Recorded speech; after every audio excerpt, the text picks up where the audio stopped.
ভারতের আহমেদাবাদে আবাসিক এলাকায় এয়ার ইন্ডিয়ার উড়োজাহাজ বিধ্বস্ত। ২৪২ জন আরোহী নিয়ে লন্ডন যাচ্ছিল ফ্লাইটটি। ৫৩ জনই ব্রিটিশ নাগরিক, বহু হতাহতের শঙ্কা।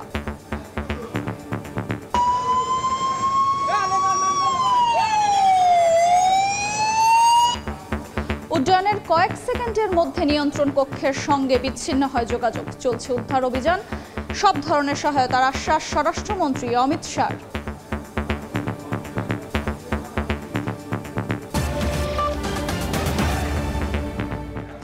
আন্তর্জাতিক সময়ের সঙ্গে আছি মাফরুজা মৌটুসী। ভারতের আহমেদাবাদে ২৪২ আরোহী নিয়ে এয়ার ইন্ডিয়ার একটি উড়োজাহাজ বিধ্বস্ত হয়েছে। এর মধ্যে ৫৩ জনই ব্রিটিশ নাগরিক। এ ঘটনায় বহু হতাহতের আশঙ্কা করা হচ্ছে। ফ্লাইটটি আহমেদাবাদ থেকে লন্ডনের উদ্দেশ্যে যাত্রা শুরুর অল্প সময়ের মধ্যেই জনবসতিপূর্ণ এলাকায় বিধ্বস্ত হয়। দমকল কর্মীদের পাশাপাশি উদ্ধার অভিযানে যোগ দিয়েছেন স্থানীয়রা। আহতদের নেওয়া হচ্ছে আশেপাশের বিভিন্ন হাসপাতালে। স্থানীয় সময় দুপুরে আহমেদাবাদের মেঘানীনগরে বিধ্বস্ত হয় এয়ার ইন্ডিয়ার একটি ফ্লাইট। মুহূর্তেই আগুন ধরে যায় উড়োজাহাজটিতে। ছুটে যান আশপাশের বাসিন্দারা। ভারতীয় গণমাধ্যমগুলোর তথ্য অনুযায়ী আহমেদাবাদ আন্তর্জাতিক বিমানবন্দর থেকে লন্ডনের উদ্দেশ্যে উড্ডয়নের পরপরই জনবসতিপূর্ণ এলাকায় বিধ্বস্ত হয় উড়োজাহাজটি। ফ্লাইটে ২৩০ যাত্রী ও ১২ ক্রু সহ মোট ২৪২ আরোহী ছিলেন। বিমানবন্দর কর্তৃপক্ষ জানায়, এয়ার ইন্ডিয়ার 171 নম্বরের এয়ারক্রাফটটি স্থানীয় সময় বেলা ১টা ১০ আহমেদাবাদ বিমানবন্দর থেকে উড্ডয়ন করে। এর কয়েক সেকেন্ডের মধ্যে নিয়ন্ত্রণ কক্ষের সঙ্গে যোগাযোগ বিচ্ছিন্ন হয়। দুর্ঘটনার পরপরই ঘটনাস্থলে পৌঁছান দমকল কর্মীরা। আহতদের উদ্ধার করে হাসপাতালে নিয়ে যাওয়া হয়। প্রাথমিকভাবে বহু প্রাণহানির আশঙ্কা করা হচ্ছে। উড়োজাহাজ বিধ্বস্তের বিষয়টি নিশ্চিত করেছে এয়ার ইন্ডিয়া কর্তৃপক্ষ। সাময়িকভাবে দুর্ঘটনাস্থলের আশপাশের সব রাস্তা বন্ধ করে দেওয়া হয়েছে। উদ্ধার অভিযানে যোগ দিয়েছেন স্থানীয়রাও। গুজরাটের প্রশাসনকে সব ধরনের সহায়তার আশ্বাস দিয়েছে ভারতের কেন্দ্রীয় বিজেপি সরকার। রাহানুল রানা, সময় সংবাদ। বিস্তারিত জানাতে ভারত থেকে যুক্ত হচ্ছেন সহকর্মী সুব্রত আচার্য। সরাসরি যাচ্ছি তার কাছে। সুব্রত, এই এয়ার ইন্ডিয়ার এই ড্রিম লাইনার বিমানটি ২০১৪ সালে কিন্তু এই বিমান এয়ার ইন্ডিয়া যে তাদের যে বিমান বহরে যুক্ত হয়েছিল। স্থানীয় সময় ১টা ১৭-তে রানওয়েতে বিমানটি যায় এবং সেখান থেকে উড্ডয়নের মাত্র কয়েক মিনিটের মধ্যেই যখন বিমানটি ভূমি থেকে ৬২৫ ফুট ওপরে ছিল, তখনই কিন্তু বিমানটি কিন্তু একেবারে দুর্ঘটনা কবলিত হয় এবং সেটি ভেঙে পড়ে। মেঘনীনগর, যেটি পুরোপুরি আবাসিক এলাকা, এবং সেখানে একটি নির্মাণাধীন ভবনের পাশে ধাক্কা খায় এবং এখনো পর্যন্ত সেখানে কিন্তু দাউ দাউ করে আগুন জ্বলছে। সবশেষ খবরে যেটি বলা হয়েছে, উদ্ধার বিপর্যয় মোকাবেলা দপ্তরের যে কর্মী তারা রয়েছেন, স্থানীয় কর্পোরেশনের সদস্য তারা রয়েছেন, এবং পুলিশ প্রশাসন ছাড়াও কিন্তু উদ্ধার তৎপরতায় সেনাবাহিনীকেও নামানো হয়েছে বলে কিন্তু আহমেদাবাদের যে পুলিশ কমিশনার সেটি গণমাধ্যমকে নিশ্চিত করেছেন। আপনারা জানেন যে এই বিমানে শুধুমাত্র কিন্তু ভারতীয় যাত্রীরাই ছিলেন না, কিন্তু ব্রিটেনের নাগরিক ছিলেন, কানাডার নাগরিক ছিলেন এবং পর্তুগালের নাগরিকও ছিলেন। সবচেয়ে দুর্ভাগ্যজনক বিষয় হচ্ছে যে এখনো পর্যন্ত কিন্তু আমরা জানি যে গুজরাটের দুবারের মুখ্যমন্ত্রী কিন্তু মুখ্যমন্ত্রী বিজয় রূপানী, সে যাত্রী তালিকায় কিন্তু তারও নাম পাওয়া গিয়েছে। আপনারা জানেন এখনো পর্যন্ত ৪০টি মৃতদেহ উদ্ধার করা হয়েছে। সব মিলিয়ে ২৪২ জন সেখানে ছিলেন এবং ২জন বিমান চালক এবং ১০ জন ক্রু ছাড়াও কিন্তু ২৩০ জন যাত্রী ছিলেন এবং এখানে সব মিলিয়ে ৫৯ জন বিদেশি নাগরিক ছিলেন আর সবাই কিন্তু বাকি ভারতীয় নাগরিক ছিলেন। এখনো পর্যন্ত ৪০ জনের মৃতদেহ উদ্ধার করা হয়েছে এবং সেখান থেকে কিন্তু এখনো পর্যন্ত আহতদের উদ্ধার করার কোনো খবর নেই। স্থানীয় প্রশাসন, কেন্দ্রীয় সরকারের পক্ষ থেকে সব ধরনের সহযোগিতা সেখানে করা হবে এবং ইতিমধ্যেই কেন্দ্রের যে স্বরাষ্ট্রমন্ত্রী ঘটনাস্থল গুজরাটের উদ্দেশ্যে রওনা দিয়েছেন। ইতিমধ্যেই বেসরকারি বিমান মন্ত্রী তার সঙ্গে সার্বক্ষণিক যোগাযোগ রেখেছেন ভারতের প্রধানমন্ত্রী নরেন্দ্র মোদী। আপনি জানেন যে গত ৫০ বছরে ভারতে কয়েক ডজনেরও বেশি বিমান দুর্ঘটনা হয়েছে এবং প্রচুর সংখ্যক হতাহতের ঘটনা ঘটেছে। তবে যতগুলো বড় বিমান দুর্ঘটনা ঘটেছে তার মধ্যে কিন্তু এই গুজরাটের রাজধানী আহমেদাবাদের এই বিমান দুর্ঘটনাকে অন্যতম বড় দুর্ঘটনা বলে মনে করা হয়েছে। এখন প্রশ্ন আসছে যে এই বিমান চালক সবশেষ এয়ার ট্রাফিক কন্ট্রোলের কাছে মেডে শব্দটি উচ্চারণ করেছিলেন এবং এয়ার ট্রাফিক কন্ট্রোল থেকে সবশেষ একটা 38 মিনিট পর্যন্ত সংযোগ ছিল এবং তারপর বিচ্ছিন্ন হয়ে যায়। মেডে একটি সাংকেতিক শব্দ, যেটি বিমান চালকরা অত্যন্ত দুর্যোগপূর্ণ কোনো বিমানের যান্ত্রিক ত্রুটি বা ভয়াবহ কোনো বিপর্যয়ের মুখে কিন্তু এই মেডে শব্দটি বিমান চালক উচ্চারণ করেন এবং এটি একটি বার্তা, যে বার্তায় নিয়ন্ত্রণ কক্ষ অর্থাৎ এআইটিসি বা এয়ার ট্রাফিক কন্ট্রোলের কাছে সাহায্য চাওয়া হয়। কিন্তু এয়ার ট্রাফিক কন্ট্রোল যে যত কম সময়ে এই মেডে শব্দটি তাদের কাছে গ্রহণ করা হয়, তারপর যে প্রিকশন নেয়া এয়ার ট্রাফিক কন্ট্রোলের কাছ থেকে যে প্রিকশন নেয়া, সেই প্রিকশন নেয়ার মতো সময় এয়ার ট্রাফিক কন্ট্রোল পায়নি।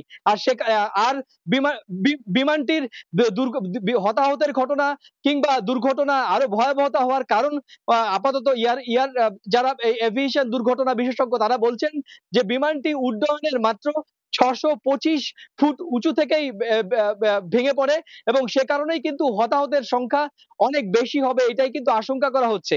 বিমানটি যদি অনেক ওপর থেকে ভেঙে পড়তো তখন কিন্তু সেখানে যাত্রীদের বেঁচে যাওয়ার সম্ভাবনা থাকতো। কিন্তু যেহেতু অনেক কম বা উঁচু থেকে বিমানটি নিচে ভেঙে পড়ে, সে কারণেই কিন্তু এখানকার যাত্রী বা ক্রু তাদের বেঁচে থাকার সম্ভাবনা প্রায় ক্ষীণ। আপনি জানেন যে ২৩০ জন যাত্রীর মধ্যে এখনো পর্যন্ত ভারতীয় গণমাধ্যম বলছে ৫৯ জন যাত্রী কিন্তু বিদেশী ছিলেন। তার মধ্যে আমাদের কাছে যে এখনো পর্যন্ত খবর, ব্রিটেনেরই যাত্রী ছিলেন ৪২ জন, তার মধ্যে কানাডার যাত্রী ছিলেন ৬ জন, কানাডার যাত্রী ছিলেন ১ জন, পর্তুগালের যাত্রী ছিলেন ৬ জন। আর বাকি সব যাত্রী কিন্তু আ আ ভারতীয়। প্রধানমন্ত্রী নরেন্দ্র মোদী গোটা বিষয়টি তদারকি করছেন। আমি এর আগেই বলেছি, স্বরাষ্ট্রমন্ত্রী অমিত শাহ ঘটনার উদ্দেশ্যে রওনা হয়েছেন এবং উদ্ধার কাজ, যেখানে মেঘানীনগর যে আবাসিক এলাকায় বিমানটি ভেঙে পড়েছে, সেই এলাকা কিন্তু খালি করে দেওয়া হয়েছে। সেনাবাহিনী ছাড়াও কিন্তু সেখানে দুর্জয় দুর্জয় ম আ আ দুর্যোগ মোকাবেলা বাহিনী, পৌরসভার বিশেষ উদ্ধারকারী দল এবং দমকলের ৬০ টি ইঞ্জিন এখনো পর্যন্ত উদ্ধার তৎপরতা চালিয়ে যাচ্ছে। তো সব মিলিয়ে গোটা বা বা বা প্রশাসন কিন্তু এই উদ্ধার তৎপরতায় আ ক ক উদ্ধার তৎপরতায় কিন্তু আ আ উদ্ধার তৎপরতায় হাত লাগিয়েছে। এর মধ্যে বলি যে এই যে বিমানটি এয়ার ইন্ডিয়ার বা AI-171, এই এয়ার ইন্ডিয়ার এই ড্রিমলাইনার বিমানটি কিন্তু এই তাদের বিমান বহরে অ্যা দু ২০১৪ সালে যুক্ত হয়েছিল। এই বিমানটি কিন্তু এখনো পর্যন্ত ত্রুটিমুক্ত অবস্থায় ছিল। একদম স্থানীয় সময় ১টা ১৭ মিনিটে বিমানটি সিগন্যাল পায় এবং রানওয়ের উদ্দেশ্যে ছুটে যায় টেক অফের জন্য।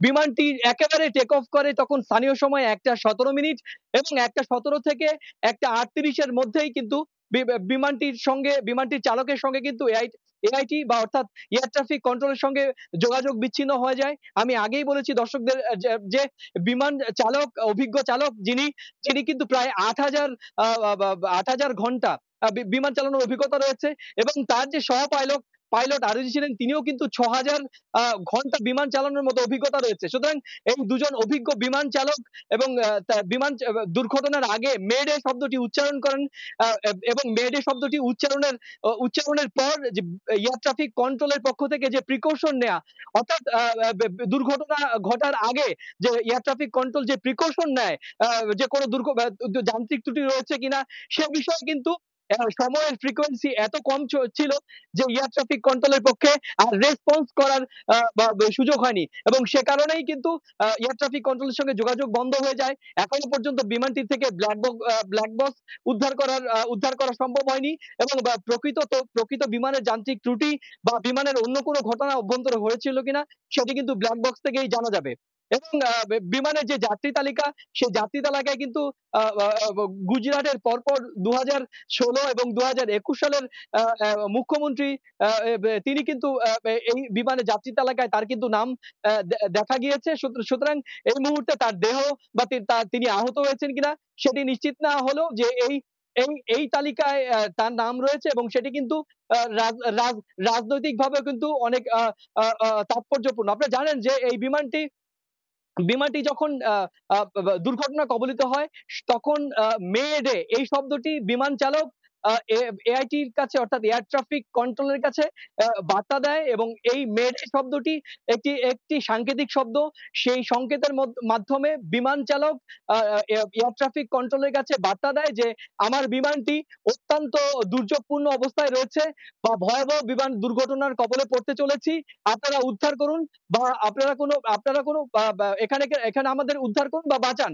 কিন্তু এয়ার ট্রাফিক কন্ট্রোল যেটা বলছে যে এই রেসপন্স করার সময় এত কম ছিল, অর্থাৎ ঠিক স্থানীয় সময় 1টা 38 মিনিটে যখন এয়ার ট্রাফিক কন্ট্রোলের সঙ্গে বিমানের যোগাযোগ, সব ধরনের যোগাযোগ বন্ধ হয়ে যায় এবং বিমানের যেখান থেকে বিমানটি ভেঙে পড়ে সেখানেও কিন্তু মাটি থেকে মাত্র 625 ফুট উঁচুতে।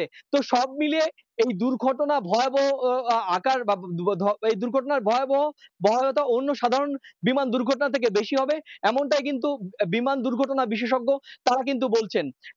আপনাদের জানিয়ে রাখি যে স্থানীয় সময় আজকে দুপুর 1টা 38 মিনিটে এই বিমানটি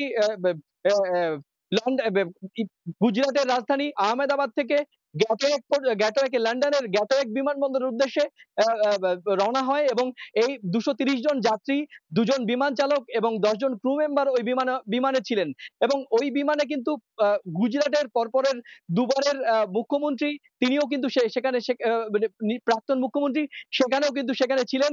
তো সব মিলিয়ে এখন উদ্ধার তৎপরতা চলছে। এখনো পর্যন্ত স্থানীয় গণমাধ্যম দাবি করেছে 40 জনের মৃতদেহ উদ্ধার করা সম্ভব হয়েছে। যে জায়গাটি মেঘানীনগর, যে জায়গাটিতে বিমানটি ভেঙে পড়েছে সেটি একটি আবাসিক এলাকা, সেখানে বেশ কয়েকটি আবাসিক ভবন তৈরি হচ্ছিল এবং যেটি বিভিন্ন গণমাধ্যমে যেটি ভাইরাল হওয়া একটি ভিডিওতে দেখা যাচ্ছে যে ওই বিমানের ঠিক শেষ অংশ একটি নির্মীয়মান ভবনের ঠিক শেষ দিকে ধাক্কা খায় এবং তারপরে বিমানটি ভেঙে পড়ে এবং বিকট শব্দ হয়ে দাউ দাউ করে আগুন জ্বলে ওঠে। যেহেতু এটা মেঘানীনগর একটি আবাসিক এলাকা, সেই এলাকা বিমান যাত্রী ক্রু ছাড়াও আবাসিক এলাকার কারোর মৃত্যু হয়েছে কিনা বা সেখানে প্রাণহানির ঘটনা কতটুকু ঘটেছে সেটি কিন্তু এখনো পরিষ্কার নয়। আহমেদাবাদের পুলিশ কমিশনার উনি বলেছেন যে ওই উদ্ধার তৎপরতায় সেনাবাহিনীও হাত লাগিয়েছে এবং স্থানীয় কর্পোরেশন, আহমেদাবাদ পুলিশ এবং ডিজাস্টার ম্যানেজমেন্টের পক্ষ থেকেও এবং আহমেদাবাদ বিমানবন্দরের যে বিশেষ প্রশিক্ষণপ্রাপ্ত উদ্ধারকারী দল সেখানে কিন্তু, এবং এই ঘটনায় আহমেদাবাদের বিমান চলাচল আপাতত বন্ধ রাখা হয়েছে। তো সব মিলিয়ে এখনো পর্যন্ত উদ্ধার তৎপরতা চলছে। এখনো পর্যন্ত 40 জনের মৃতদেহ উদ্ধার করা হয়েছে। তো এই ছিল আমার কাছে ভারতের সবচেয়ে গত কয়েক বছরে ভারতের সবচেয়ে বড় বিমান দুর্ঘটনার বা আহমেদাবাদের বিমান দুর্ঘটনা সম্পর্কে আমার কাছে থাকা সবশেষ তথ্য। ভারত থেকে এয়ার ইন্ডিয়ার উড়োজাহাজ বিধ্বস্তের খবর জানাচ্ছিলেন সহকর্মী সুব্রত আচার্য। ট্রাম্প প্রশাসনের অভিবাসী বিরোধী অভিযানের প্রতিবাদে লস অ্যাঞ্জেলেসের পাশাপাশি বিক্ষোভ ছড়িয়ে পড়েছে যুক্তরাষ্ট্রের বিভিন্ন শহরে। লস অ্যাঞ্জেলেসে এখনও জারি রয়েছে কারফিউ। শনিবার দেশজুড়ে নো কিং নামে বড় বিক্ষোভ সমাবেশের ডাক দেওয়া হয়েছে। এদিকে বিক্ষোভ দমাতে টেক্সাসেও মোতায়েন করা হয়েছে ন্যাশনাল গার্ড। ক্যালিফোর্নিয়া থেকে আরও জানাচ্ছেন লস্কর আল মামুন। ট্রাম্প প্রশাসনের বিরুদ্ধে বিক্ষোভ এখন আর লস অ্যাঞ্জেলেসে সীমাবদ্ধ নেই, ছড়িয়ে পড়েছে পুরো যুক্তরাষ্ট্রে। চলমান বিক্ষোভের ষষ্ঠ দিনে লস অ্যাঞ্জেলেসের বিক্ষোভকারীদের সঙ্গে সংহতি প্রকাশ করে ওয়াশিংটন ডিসি, নিউ ইয়র্ক ও শিকাগো সহ বেশ কয়েকটি শহরে বিক্ষোভের ডাক দেয়া হয়। রাস্তায় নেমে আসে হাজার হাজার মানুষ। বিক্ষোভ নিয়ন্ত্রণে টেক্সাস অঙ্গরাজ্যের কিছু এলাকায়ও ন্যাশনাল গার্ডের সদস্য মোতায়েন করা হয়েছে। এরই মধ্যে আগামী শনিবার যুক্তরাষ্ট্র জুড়ে নো কিং নামে বড় বিক্ষোভ সমাবেশের ডাক দেয়া হয়েছে। ধারণা করা হচ্ছে এ যাবৎকালের সবচেয়ে বড় গণজামায়াত হতে পারে এদিন। আন্দোলনের শুরু থেকেই ট্রাম্প প্রশাসনের বিরুদ্ধে শক্ত অবস্থান নেয় ক্যালিফোর্নিয়ার জনপ্রতিনিধিরা। অঙ্গরাজ্যটির 30 শহরের মেয়রদের নিয়ে এক যৌথ সংবাদ সম্মেলনে অভিবাসী বিরোধী অভিযান বন্ধ এবং মার্কিন সেনা প্রত্যাহারের দাবি জানান লস অ্যাঞ্জেলেসের মেয়র কারেন ব্যাস। সেনা মোতায়েনের কারণে সাধারণ মানুষ ভীত সন্ত্রস্ত হয়ে পড়েছেন বলেও জানান তিনি। চলমান বিক্ষোভকে কেন্দ্র করে সহিংসতা ও লুটপাটের ঘটনায় লস অ্যাঞ্জেলেসে জারি রয়েছে কারফিউ। আগামী বেশ কয়েকদিন কারফিউ বলবৎ থাকবে বলেও জানায় মেয়র অফিস। কারফিউয়ের প্রথম দিনে বড় ধরনের কোনো সহিংসতা না ঘটলেও অব্যাহত রয়েছে গণগ্রেপ্তার। মঙ্গলবার পর্যন্ত আটক করা হয় প্রায় 3 শতাধিক। এদিকে লস অ্যাঞ্জেলেসে মোতায়েন করা ন্যাশনাল গার্ডের প্রায় 500 সেনাকে অভিবাসন কার্যক্রমে এজেন্টদের সহায়তার জন্য প্রশিক্ষণ দেওয়া হয়েছে বলে জানিয়েছেন মার্কিন এক সেনা কর্মকর্তা। মেরিন সেনারাও এতে অংশ নিয়েছেন বলে জানানো হয়। লস্কর আল মামুন, সময় সংবাদ, লস অ্যাঞ্জেলেস, যুক্তরাষ্ট্র। প্রেসিডেন্ট লুইস আর্সের পদত্যাগের দাবিতে উত্তাল বলিভিয়া। টানা 3 দিনের সহিংস বিক্ষোভে এখন পর্যন্ত অন্তত 3 জন নিহত হয়েছেন। স্থানীয় সময় মঙ্গলবার দেশটির বিভিন্ন জায়গায় রাস্তায় নামে শত শত বিক্ষোভকারী। পুলিশের সঙ্গে দফায় দফায় সংঘর্ষ হয় আন্দোলনকারীদের। পরিস্থিতি নিয়ন্ত্রণে আনতে টিয়ার গ্যাস ছোড়ে পুলিশ। ইভো মোরোলেসকে আবারও প্রার্থী হিসেবে মাঠে নামানোর দাবি জানায় বিক্ষোভকারীরা। এদিকে প্রেসিডেন্ট লুইস আর্স অবরুদ্ধ মহাসড়কগুলো খালি করার নির্দেশ দিয়েছেন, যেগুলো গত কয়েকদিন ধরে অবরোধ করে রেখেছেন মোরালেসপন্থীরা।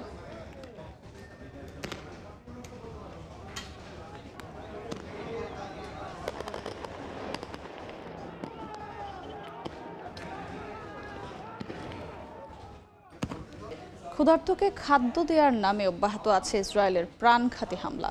খাদ্য সহায়তা সারিতে দাঁড়িয়ে আবারও প্রাণ গেছে 57 ফিলিস্তিনির। এ নিয়ে গাজায় বিভিন্ন এলাকার একদিনে প্রাণ গেছে অন্তত 120 জন বাসিন্দার।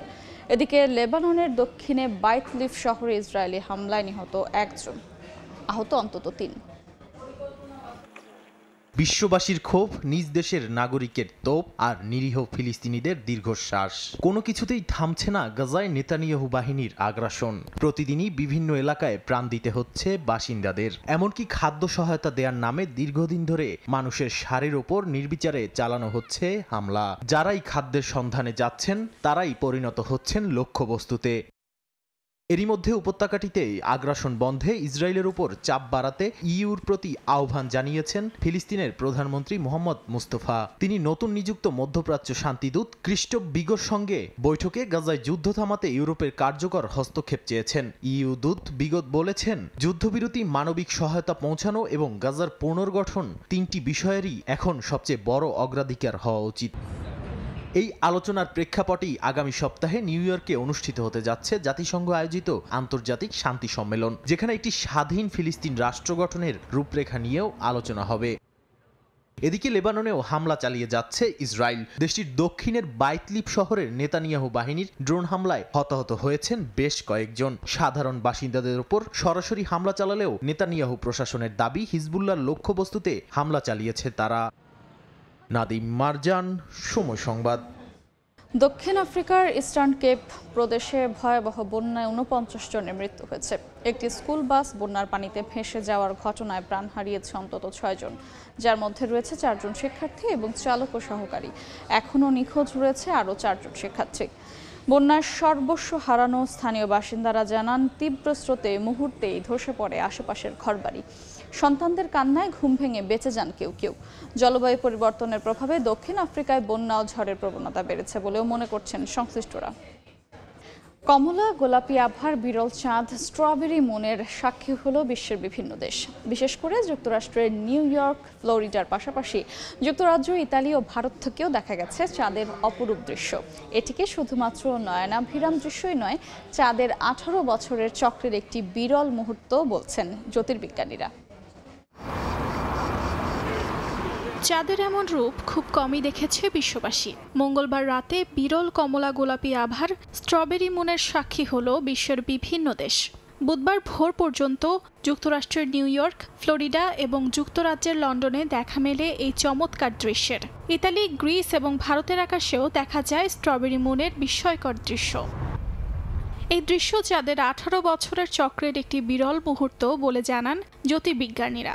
চাঁদের কক্ষপথ পৃথিবীর তুলনায় তার সর্বোচ্চ হেলানো অবস্থায় থাকলে এমন বিরল দৃশ্যের দেখা মেলে বলে জানান তারা। জ্যোতির্বিজ্ঞানীরা জানান, এ সময় চাঁদের উদয় ও অস্ত হয় দিগন্তের সবচেয়ে পূর্ব পশ্চিম বিন্দুতে। ফলে উত্তর গোলার্ধে এটি আকাশে বেশ নিচু মনে হয়। পরবর্তী স্ট্রবেরি মুনের দেখা মিলবে 2043 সালে। তবে স্ট্রবেরি মুন নামটির সঙ্গে চাঁদের রঙের কোনো সম্পর্ক নেই। নামটি এসেছে ঋতুভিত্তিক ফল পাকার সময় থেকে।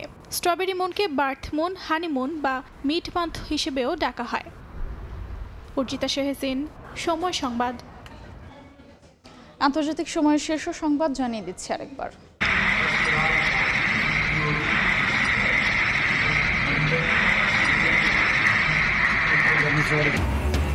ভারতের আহমেদাবাদে আবাসিক এলাকায় এয়ার ইন্ডিয়ার উড়োজাহাজ বিধ্বস্ত। 242 আরোহী নিয়ে লন্ডন যাচ্ছিল ফ্লাইটটি। 53 জনই ব্রিটিশ নাগরিক। চলছে উদ্ধার কাজ।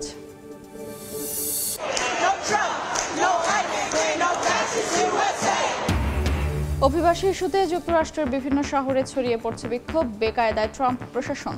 টেক্সাসেও ন্যাশনাল গার্ড মোতায়েন। লস অ্যাঞ্জেলেসে কারফিউ অব্যাহত। এবং ত্রাণ নেয়ার সময় আবারও ইসরায়েলি বাহিনীর বর্বরতা। একদিনে গাজায় নিহত 120 নিরীহ ফিলিস্তিনি।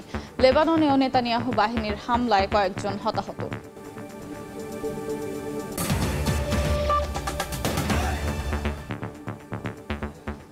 এ ছিল আন্তর্জাতিক সময়। সঙ্গে থাকুন সময়ের।